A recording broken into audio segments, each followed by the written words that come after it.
Okay, good day. So this video is for analysis of rectangular reinforced concrete beam. So analysis, ano ba pinagkaiba nito dun sa design sa unang topic natin?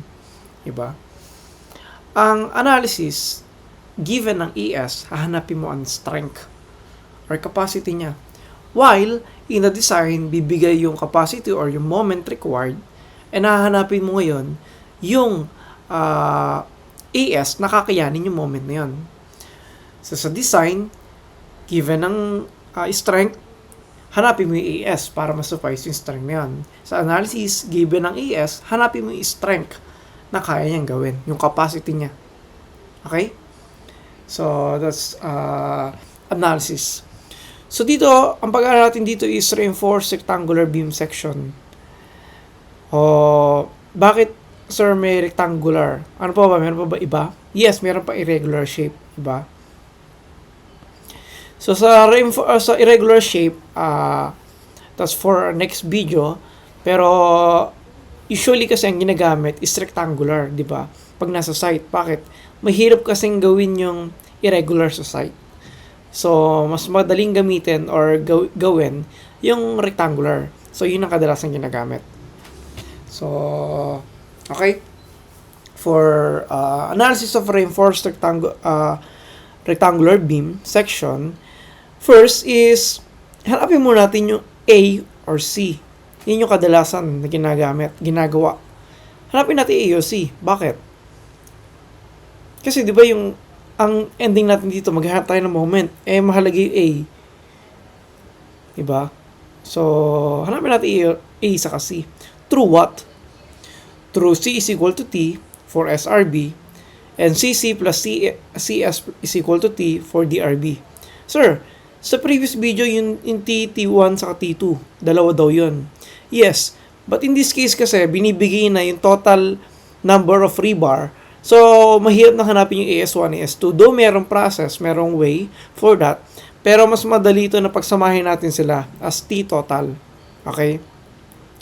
So, sir, para malaman kung SRB or DRB, maraming way. You watch the previous video, makikita natin doon. Pag ginamit natin yung raw, di ba? Using raw, mas-solve natin kung tension control ba, kung SRB ba siya or not. Paano? Pag yung raw mo, nasa between raw min saka raw max, then therefore, that is SRB. Pag yung raw mo lumagpas sa raw max, then DRB. Diba? Ano pa ibang way? Pwede natin gamitin yung strain. Diba? Pag yung strain mo, lumagpas sa 0.005, therefore, that is tension controlled and nag-yield siya. And that is SRB. Pag yung strain mo, greater than 0.004, but less than 0.005, nag-yield yung bakal, but not tension controlled, and pwede pa rin siyang SRB. Diba? SRB siya, pero hindi tension controlled. Paano? Kung bumaba na siya sa 0.004, then that's the time na gagamit ka na ng doubly reinforced beam. Okay? Para madagdagan yung strength mo. Okay? So, after solving the A or the C, alin sa dalawa, kasi pag na-solve mo naman yung A, masasolve mo rin yung C. Or pag inuna mo naman yung C, masasolve mo rin yung A. Kasi di ba may relation sila? A is just equal to beta 1 C. Where beta 1 is usually constant, or if not, you have to solve it separately. So, next step is to calculate the nominal flexural strength. Through what? Ito pag SRB, diba? Kasi, ano lang naman, palatandaan doon, A over 2, isa lang naman kasi perpendicular distance doon. Unlike in doubly reinforced beam, di ba natadagan tayo ng CS saka T2, where ang perpendicular distance nila is D minus D prime. So, nadagdag lang yun for DRB. Usually, ginagamit ko yun yung C or T pag dito sa singly, alin sa dalawa, pwede naman. Pero pagdating dito sa DRB, ang ginagamit ko madalas is eto. Itong una. Okay? So, third is apply the strength reduction factor. Hindi naman laging 0.9 di ba? Unlike dun sa design, pwede nating i-limit dun sa tension controlled or tension control section. In this case, as is na siya. Nakagawa na siya, meron na tayong section. So, we don't know kung 0.9 talaga siya. So, we need to identify through what? O, pwede natin i-check yung FS. Diba? Or kaya yung rho din, pwede rin naman yun. Or kaya ES, yung strain. Pwede natin gamitin yun. Pag nakuha natin yung malalaman natin kung tension controlled, or compression controlled, or transition zone. Diba? So, for review of that, you may watch the previous videos. I think that's for the singular reinforced beam. Doon ko siya tinuro. Yan, this part. Okay? So, proceed to the topic. So, yan. Apply the reduction factor. You have to multiply the phi to the mn na masasolve sa number 2. Diba? Then, makukuha mo na applied the ultimate moment or the design moment or the capacity, minsan design capacity. Yon. Ito na siya. Okay? So, that's for this step. So, I think this is general naman. Kung ipiprinsipyo nyo, okay lang din. Kung hindi naman, okay lang din. Kasi lagi naman yung C is equal to T lang.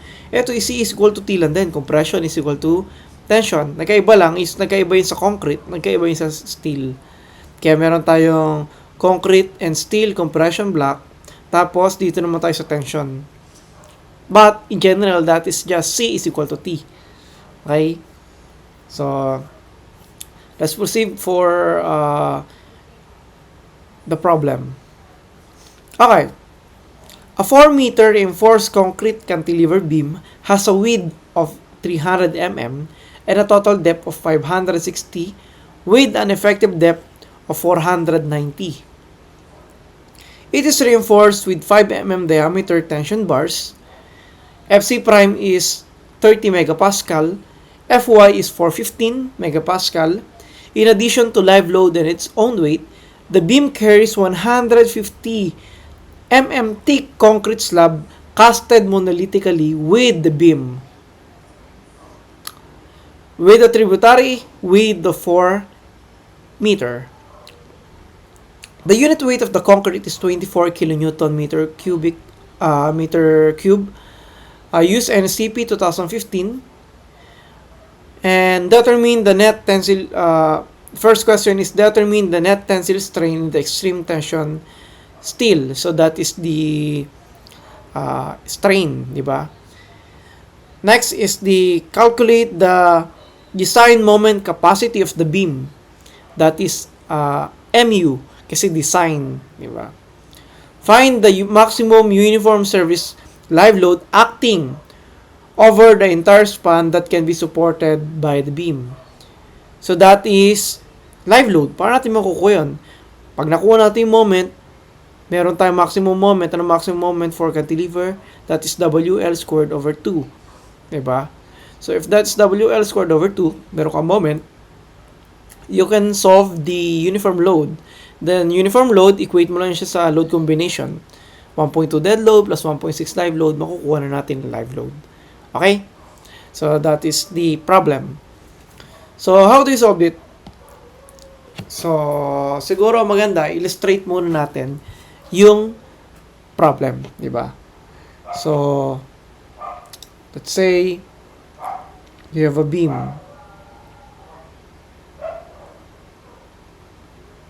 Pero take note casted monolithically yung beam mo, yung slab mo. Anong pinagkaiba niya sa precast? Sa precast, pinatong mo lang. Sa casted monolithically, kasama yung top fiber mo, kasama yung slab. Okay, for example, in this case, sa atin, ang total depth mo is 560. Diba? 560, tapos meron ka 150 mm thick na concrete slab. Casted monolithically yan eh.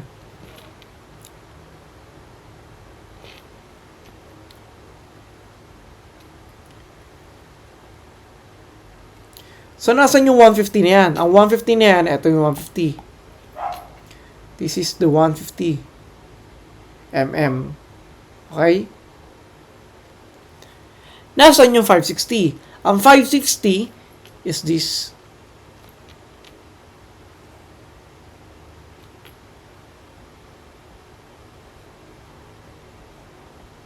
Okay? Unlike sa cast monolithically, ay ah, sa precast, pinapatong natin yung beam dun sa total depth. Pag monolithically, kasama yung depth. Ito na yung buong beam mo. May bakal, parang yan yung beam mo. Yan. Tapos, yung taas niya, ginamit yung taas niya para dun sa taas din ng slab. Okay? Kasi pinagsabay silang binuhusan. Diba? So, ganun ang pinagkaiba. Cast monolithic, ibig sabihin, mono, isang buhusan lang yon. Pag precast, ginagawa muna yung slab sa ibang lugar, sa manufacturing area, then, papatong na lang. Pero pag cast monolithically, monolithically, isang buhusan lang. Okay? So, ano pa ba parameter niya? So, effective depth is 490. So, in this case, 490, let's say here, from here, effective depth, lagay tayo dito ng bilog. Yan.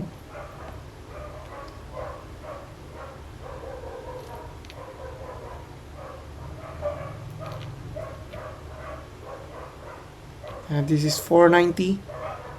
Yan, di ba? So, ang width mo is 300. Ang slab mo is, ang tributary width niya is 4. So, I have explained yung tributary width dun sa previous video natin about the singly reinforced beam, design singly reinforced beam, second part, I think. So, makita nyo doon yung sabihin ng tributary width. That is theory of structure. Diba? Hinati na siya. So, dito, 4 meter tayo Hindi dahil 4 meter yung cantilever beam Baka doon malito. Yung 4 meter natin na to is yung tributary width. So, that is 4 meter yung sa slab. Okay? Pero, yung 4 meter na to, itong 4 meter na to, iba tong 4 meter na to. Iyan, yung papunta dito.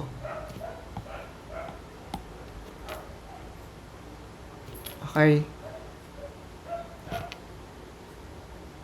Ayan, yan yung papunta dyan. So, ano ko na lang yan.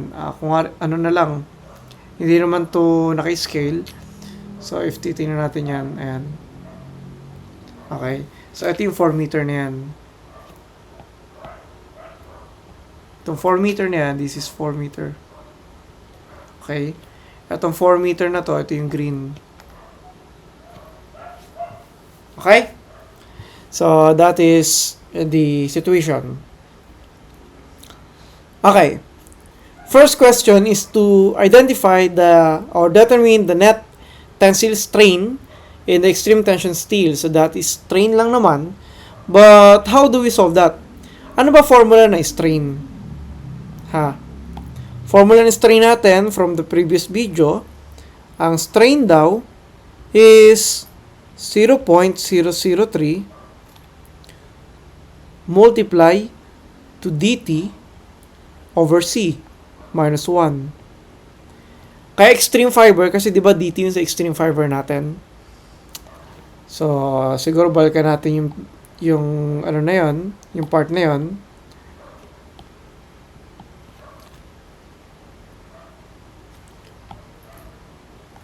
Saan galing to? You may rewatch the video for, I think, the introduction. Yan. Nasolve natin dito yung C. Diba? May solve tayo ng C dito. So, from this C, laruin nyo lang yung formula. Makukuha natin yung formula ng ES na ganito. Okay? So, pag may ganyan ka na, paano pag pag Fs? Ang Fs naman, ang formula naman ng Fs is what? Multiply mo lang sa 200,000 megapascal, 600 dt minus C, minus 1. Okay? Diba? So, ang tanong ito, strain on the extreme fiber, extreme tension steel. Ang mahirap na part dito, ano yung C? What is the depth of the neutral axis? Diba? So, let's solve it. So, ano gagamitin natin dito sa dalawa? Actually, pwede mo assume muna sa una yan dahil di mo alam yung SRB. Pero kung hindi di gawin natin i-check natin both. Okay? Para natin i-check yan, true, kung ano yung nakasanayan natin before, ang ginamit natin is yung raw. Gamitin natin yung raw ulit. Sige. Let's solve for raw actual. In this case, hindi natin gagamitin yung raw na 0.85 fc prime over fy multiplied by 1 minus the square root of 1 minus 2 rn over 0.85 fc prime. Hindi na yan. Ano gagamitin natin? Yung as over bd na lang. Yan na lang, raw actual. So, what is raw actual? Ang as natin dito, we have as, sabi dito, it is reinforced with 28 mm diameter tension bars. So, ang as natin is, let's solve for as, 5 multiplied by pi over 4 multiplied by 25 squared all over BD. What is B? 300. Ang D natin is 490. Okay? So, solving that.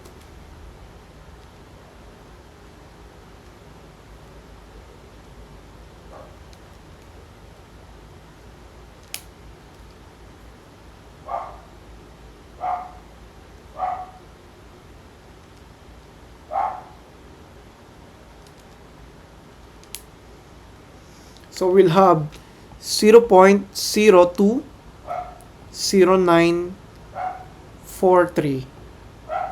Okay?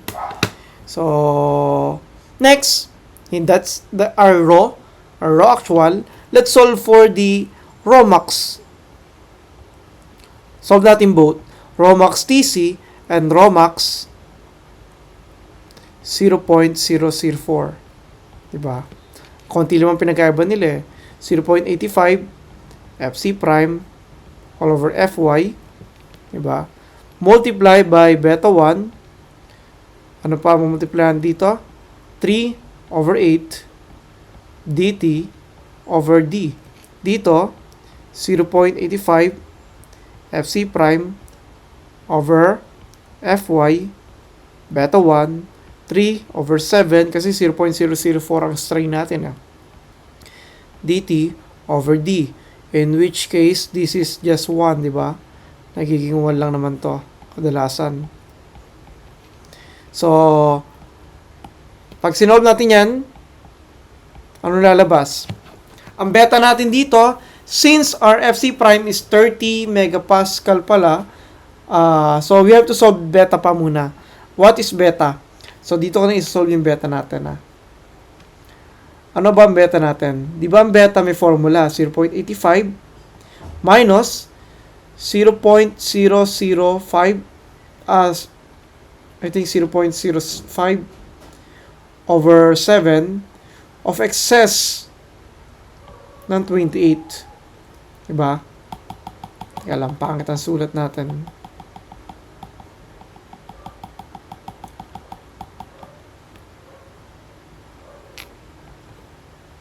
Our beta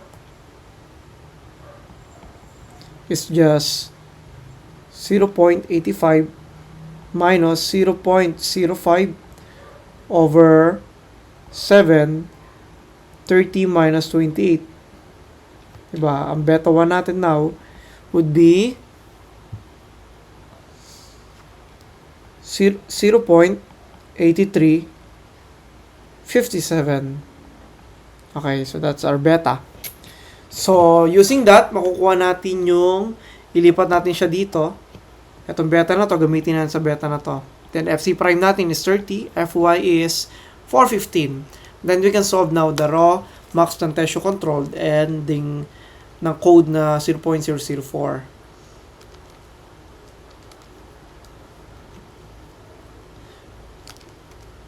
8357 3 over 8. So, sa tension controlled, 0.01926.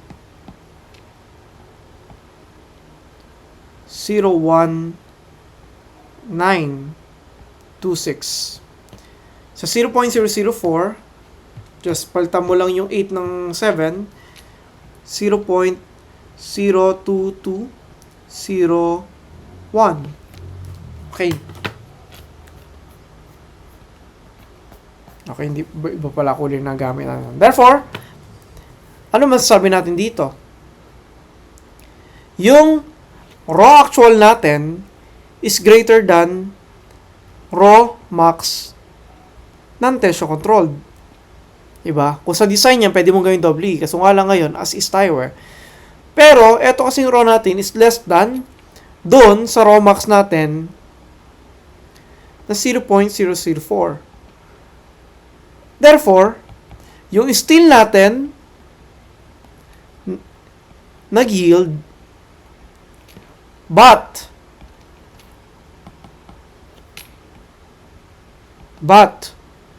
nasa transition zone siya.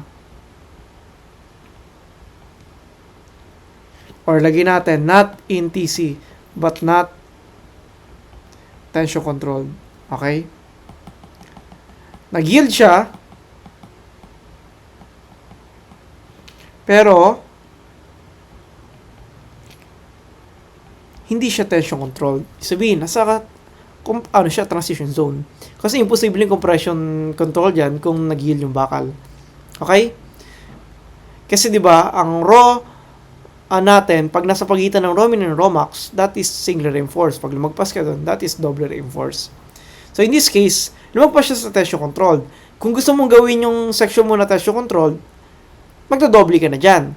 But, that is for the design. But, tayo kasi ngayon is nasa analysis part. So, we have to check din yung raw max ng 0.004. But since hindi tayo lumagpas sa 0.004, not tension controlled tayo, pero nag-yield yung bakal. Pero, ang gagawin natin ngayon is SRB. Okay? So, knowing that, we can use now the C is equal to T. Okay?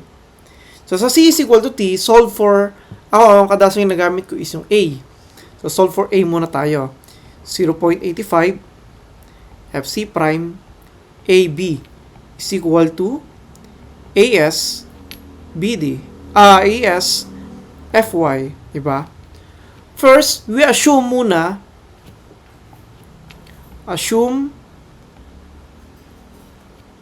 na nag-yield yung bakal. Assume Fs is equal to Fy. Assume muna natin nag-yield yung bakal. Okay? C is equal to T tayo So, now, that we assume that Fs is equal to Fy, we can solve A. Ano magiging formula ng A? As Fy all over 0.85 Fc prime beta. Okay? So, ang AES natin, that is 5 na 25 mm. So, let's solve na rin muna yung AES natin dito para hindi na tayo paulit-ulit nagsusulat. AES is just 5 multiplied by pi over 4 times 28 squared.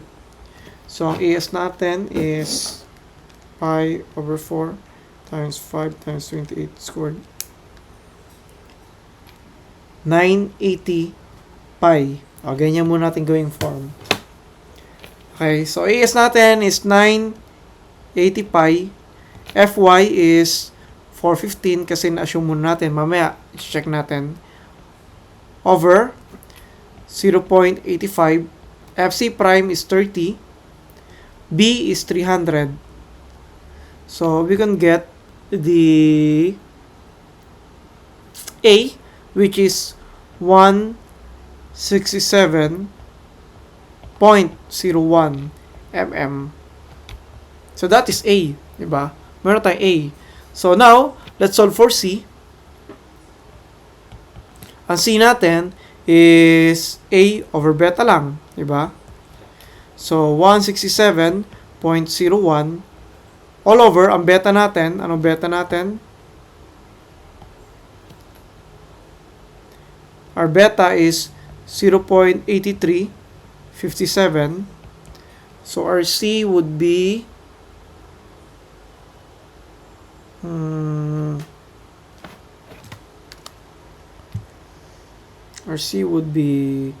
167.01 divided by 0.8357. 199. Actually, hindi mo naman kailangan i-solve ka agad yung C. Pwede mo naman gawin sa during the calculation yan mamaya, diba? Pero solve na natin para hindi tayo para mamaya solve na natin maikli yung equation. Okay, So now we solve for strain. Okay, strain. Solve na natin strain kasi meron na tayo A sa C, diba? Or kaya kahit A lang, pwede mo naman solve lang yung A lang kasi related naman yung A sa C. But in this case, sige, solve na rin natin. Pinakita ko lang din. Let's solve for strain S. Epsilon S. So, that is 0.003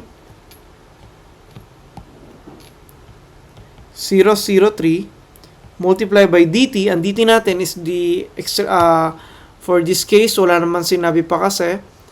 So, ano ba ang dt natin dito? May sinabi ba? Wala naman. So, let's use yung 490. Bakit 490? Wait. No, binigay naman pala yung effective depth, yeah. So, that is 490. Binigay yung effective depth na 490. So, 490 all over, ano yung sabi dito? C, di ba? dt over C. So, ang C natin is 199, di ba? 0.84 minus 1. Ang strain natin would be 0.003 times 490 over 199.89 minus 1. So, that would be 0.00435. Okay? So, we can conclude that this is less than 0.005. Diba? So, hindi siya tension controlled. So, tama rin itong unang lumabas sa atin. Hindi siya tension controlled. Pero, paano natin malaman kung hindi siya compression controlled? Baka naman mamaya compression controlled na siya. Let's solve yung strain pag nasa balance na siya. Ano ba ang balance natin? Or yung limit natin sa dulo? Ano ba ang balance? Or yung sa limit natin, pag sa dulo, di ba sa balance, yung Fs mo nag-i-equal to Fy. Di ba? So, ano ba ang dulo ng formula na to? Makita natin dito. Balikan natin yung video. Yung picture. In this case, kailangan malaman natin itong part na to. Itong part na to, mahanap natin to. Dito, mas-solve natin yan. Pag ang ginamit natin strain is Fy over Es. Mas-solve na natin. Pero, buray natin to. Dito natin i-solve. ETY na lang tawag natin. ETY o ESY. Solve natin yung EY. Sige, EY. Kasi yun yung limit natin. Ang EY natin dito is Fs or Fy over modulus of elasticity. So, Fy natin is 415. Modulus of elasticity is 200,000 megapascal. Therefore, the answer would be 0.002075. We could say that our ES, epsilon S pala, epsilon S is less than 0.005 but greater than 0.002075. Or sa EY na lang. So, if this is the case, alam natin dito ngayon na nasa transition zone siya. Pero nag-yield ka. Diba? Kasi lumagpas ka sa Fy eh. So, lagay natin dito. Therefore, still yield, but not TC. Di yun lang. Parang umulit ka lang, di ba?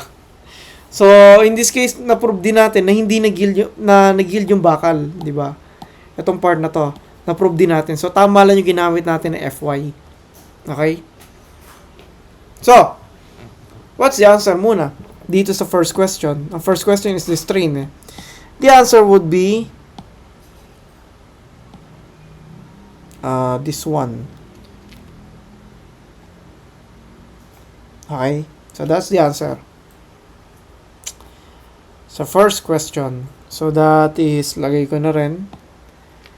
This would be 0.00435. Okay? First question. So next, calculate the design moment capacity of the beam in kilonewton. So di ba, meron na tayong strain ngayon, meron na tayo ding A sa C, masasolve na natin yung design moment capacity. Through how? So, back tayo dito. Di ba, moment capacity natin is Mn.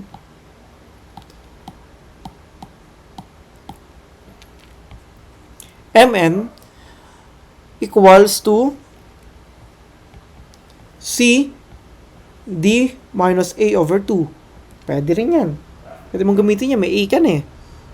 May A ka na. So, magamit natin ito. Ang C natin is 0.85. FC prime, which is 30. Ang ano natin, ang A natin, ano ba ang A natin? Ang A natin is 167.01. Tapos ang B natin is 300. Diba? Ang D is 490. Minus A ulit, 167.01 over 2. Then, ang Mn natin would be what? The Mn would be 519.37 kilonewton meter. Is that the answer? Not yet. Why? Kasi ang hinahanap is design. This is the nominal. So, we have to apply phi.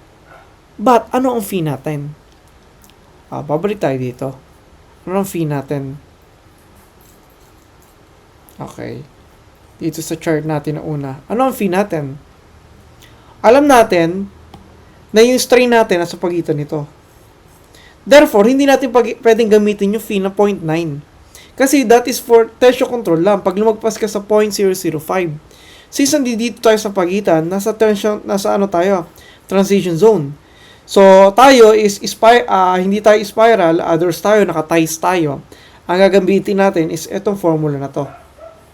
Okay? ET, ito yung ano natin, ES, pwede rin yung ES, ba't ba ET ginamit ko dito? So, ang EY, ito yung sinolve natin kanina. So, yeah, let's solve it. Gamitin natin yung formula na yan. So, okay. Let's solve muna yung phi. What is phi? Phi is 0.65 plus 0.25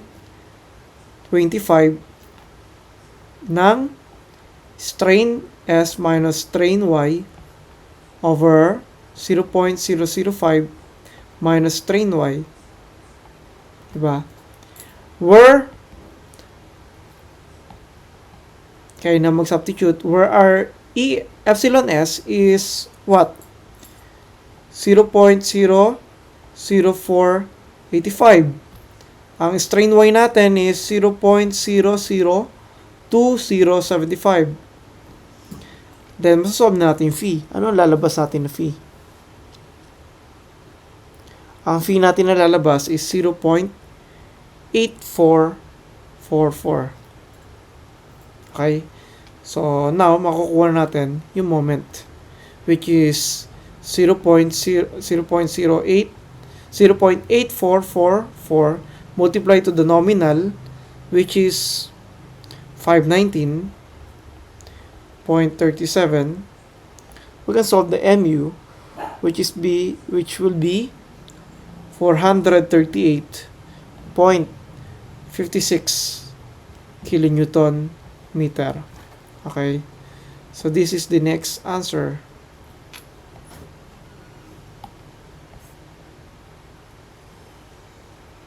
$438.56.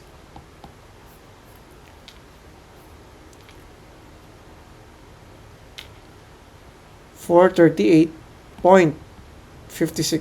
kilonewton meter. Okay? So last, Find the maximum uniform service live load acting over the span that can be supported by the beam. Okay, meron tayong moment. Diba? Sa moment na to, makukuha natin yung uniform load. Kung ano yung nakalagay sa kanya. Ano ba maximum uniform moment pag may uniform load tayo ng cantilever? Diba? That is WU L squared over 2. Diba? So, pag nilagay natin yan, ang WU natin is 438.56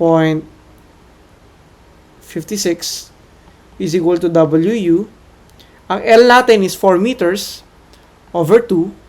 We can solve WU, where WU would be 54.80 kilonewton per meter. Okay? So that's WU. Ang tinatanong is the service. This is the factored uniform load na. Service live load. Paano natin magamit yan? Ang W natin is 1.2 dead load plus 1.6 live load. Ang tanong is this live load. Okay? How do we solve that? First, kailangan malaman natin yung dead load. Diba? How do we solve the dead load? Ang dead load natin dito is meron tayong beam, meron din tayong meron din tayong slab. Okay? So, ang slab natin, compute natin. Tingnan natin to dito Hatiin natin yung beam natin sa yung slab part natin. Kasi kailangan natin yung area, cross-section area, times multiply na sa unit weight, di ba? So, this part is mula dito sa top of the slab na to, sa bottom part ng slab na to, papunta rito, this is 410. Tama ba? This is 410. Bakit? That is 560 minus 150. 560 minus 150, that is 410. Okay? So, hanapin natin yung cross-section niya. So, meron tayong rectangular beam, di ba? So, una, 24 kilonewton per meter. Multiply natin sa cross-section. Meron tayong 0.41 times 0.3, di ba? Plus, yung sa slab naman, 24 times 0.15 times 4. Tama ba? 0.41 times 0.3 plus plus 0.15 times 4. Tapos multiply mo sa unit weight ng concrete, makukuha natin yung dead load. Ang dead load natin is 17.35 kilonewton per meter. Okay? So, this is the dead load, uniform dead load, or the WU, to WDL. Ito kasi mga W, uniform load ang kinukuha natin hindi moment. So, pero syempre, in general, dead load and live load yan. So, this is the service dead load, uniform load na dead load. So, ang hinahanap natin is a service live load. Uniform live load. Okay? So, using this, makukuha natin siya na ang 1.2 dead load. So, 54.8 is equal to 1.2 dead load, which is 17.35 plus 1.6 live load. Makukuha natin yung live load na uniform W live load. Ano uniform live load natin? This would be 21.23 kilonewton per meter. So, this is the answer. 21.23. Okay? So, this is 21.23 kilonewton per meter. This is the first problem. Okay? So, in the next video, let's discuss naman paano kung hindi na siya singly. Okay? So, I hope you learned something from me and have a nice day. Goodbye.